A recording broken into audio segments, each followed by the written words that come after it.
నగరంలో ఉండే గోవిందయ్యకు జాతకాలన్నా, ముహూర్తాలన్నా, శకునాలన్నా మంచి నమ్మకం. ఒకనాడు అతను అతి ముఖ్యమైన పని మీద ఇంటి నుంచి బయటికి వెళ్తుండగా ఎవరో తుమ్మారు.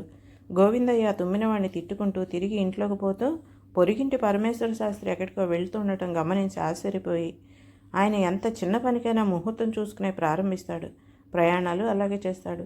అటువంటి వాడు తుమ్మును కూడా లెక్క చేయకుండా వెళ్తున్నాడంటే ఇదేదో గొప్ప ముహూర్తం అని భావించిన గోవిందయ్య ఆగకుండా తన పనిపై వెళ్ళిపోయాడు. గోవిందయ్య వెళ్ళిన పని దిగ్విజయంగా నెరవేరటంతో మర్నాడు అతడు అంత మంచి ముహూర్తం తెలియపరిచిన పరమేశ్వర శాస్త్రి కృతజ్ఞత చెప్పడానికి వెళ్ళాడు. గోవిందయ్య చెప్పింది విన్న పరమేశ్వర శాస్త్రి ఆశ్చర్యపోయి, ఈ మధ్య నాకు పరధ్యానం ఎక్కువైంది, అందువల్లనే తుమ్ము నాకు వినపడలేదనుకుంటాను.